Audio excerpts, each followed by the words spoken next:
This segment of the news is brought to you by Sun Oil Limited. Welcome back. Loved ones of 19-year-old Kendi Smith, also known as Pearl, shouted justice for Pearl outside of the magistrate court today as the man accused of killing her was escorted into the courtroom. Meanwhile, the murder-accused 24-year-old Fred Lloyd's family shouted, "We still love you." The defendant was escorted by officers into magistrate court to stand before Chief Magistrate Jorianne Ferguson Pratt to be arraigned on one count of murder. The facts, according to police, are that on January 18th, shortly before 4 p.m., the body of young Smith was found on a vacant property on South Creek Close off Marshall Road. Police noted that Smith's body was in the early stages of rigor mortis as she had received blunt force trauma to her head. Lloyd was not required to enter a plea and was remanded to the Bahamas Department of Corrections. He returns to court on March 25th and at that time will be served a voluntary bill of indictment, which will fast-track his case to the Supreme Court. The Bahamas Petroleum Company's firing back at environmentalists for what they're calling misleading comments. With the story, we go to our Jerino Saunders. Despite the ongoing legal battle that has seen the judicial review on whether to allow oil drilling in Bahamian waters pushed back to March 29th and 30th, drilling continues at the exploratory well Perseverance 1 in the southern waters of the Bahamas. The Bahamas Petroleum Company began drilling on December 20th last year, and on Sunday, company CEO Simon Potter said by April, the Bahamas will know whether it is an oil-rich nation.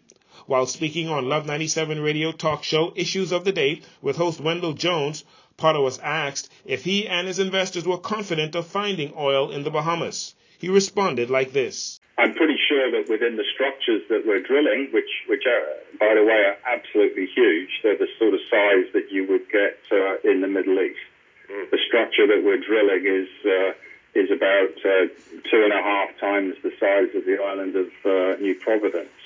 So yes, I'm confident we'll find oil. The key question, and the question that we are drilling to answer, is whether it's in commercially exploitable deposits or not, whether there's sufficient oil concentrated in one place to merit the multiple billions of dollars that it would cost the company to develop, whether it's worthwhile or not. Potter said evidence of naturally occurring oil slicks rising up from the seabed is also a good indication that there is oil in the Bahamas. Potter was asked how soon would oil production begin if BPC was to find a substantial deposit of oil during the Perseverance 1 exploration. And that would be in roughly 5 years' time. So it would take us 5 years to confirm the exploration potential, to confirm that the wells would flow, and then to put that production ship there to then produce the oil.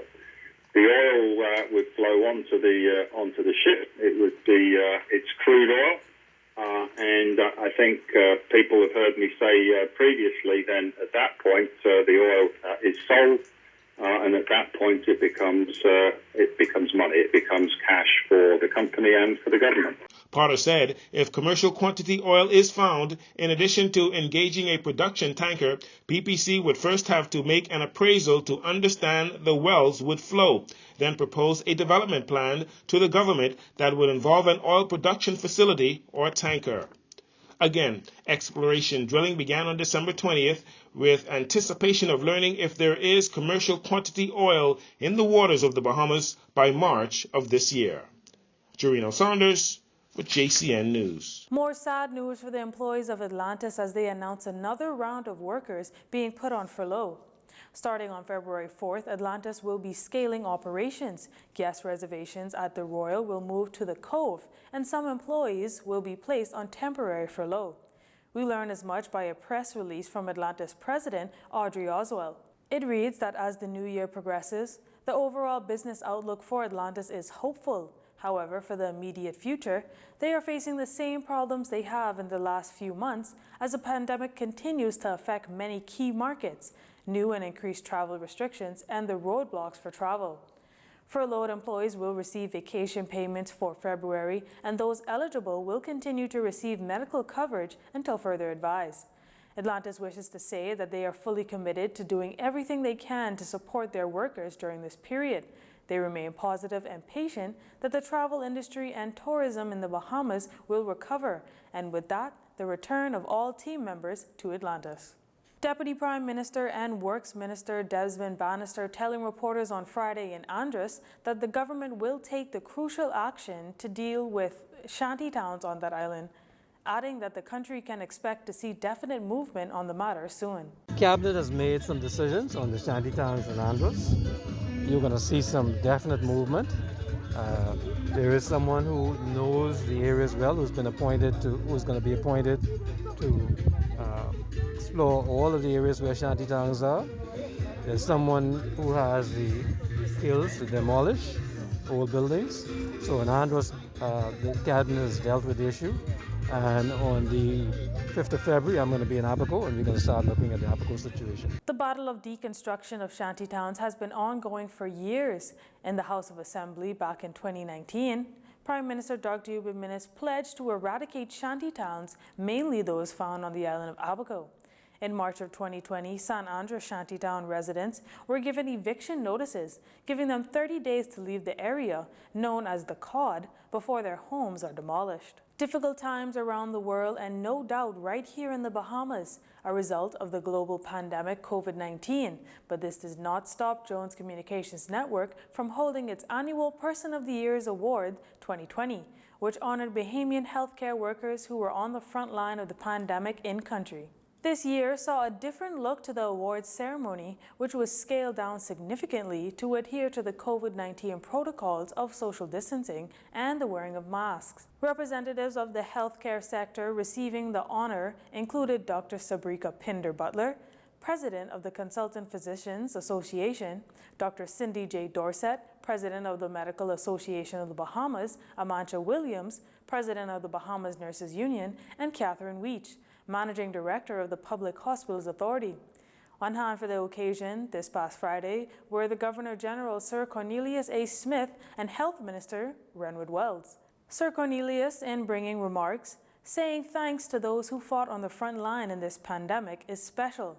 However, he says selecting Bahamian healthcare professionals and frontline workers and to be recognized as Person of the Year 2020 is a great choice, calling them unsung heroes. We, the Bahamian people, owe a huge debt of gratitude to the hundreds of physicians, of nurses, allied health care workers, and other frontline personnel who gave unselfish service and made huge sacrifices to save lives. Regrettably, though, some of our heroes gave the ultimate sacrifice of their own lives as they struggled against the odds to provide the best care and medical treatment to the sick, especially those who were stricken with COVID-19. Sir Cornelius says the recognition is a small but sincere down payment on the debt of which healthcare professionals are owed. With more than 8,000 confirmed cases in country since March and 175 deaths, Health Minister Renwood Wells says as COVID-19 spreads rapidly throughout the globe, it was unanimous that 2020 was the most challenging year. However, he noted that the COVID-19 pandemic was well managed in country, largely attributed to the dedication, commitment, courage, and sacrifices of healthcare workers. COVID-19 dominated our airwaves and even our daily conversations. During this unprecedented crisis, there was a cadre of health professionals right here in our own Bahamas who were silently working to help the sick and give hope to those whose health was failing.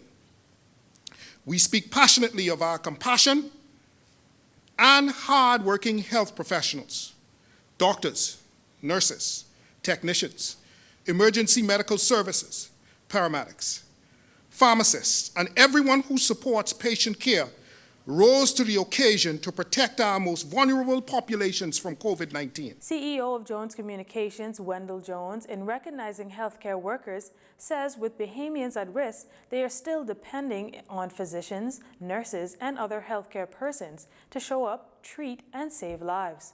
He also recognized those who lost their lives in the fight, including beloved senior physician Dr. Judson Eneas and nurses who became infected with the virus and sadly did not recover. There are many grateful Bahamians who have been in awe of healthcare workers and what they do. From the EM personnel to the specialists who have worked outside their specialties to meet the demand, we salute them all. All of you have shown the grit and mettle of the Bahamian physician that have brought honor to all those doctors who wear the white coat. As it's been done every year over the last 2 decades, the management of Jones Communications Network chose and recognized Bahamians as its person or persons of the year, those who have given their time, talent, and exceptional service to promote the common good of the Bahamas. This segment of the news has been brought to you by Sun Oil Limited.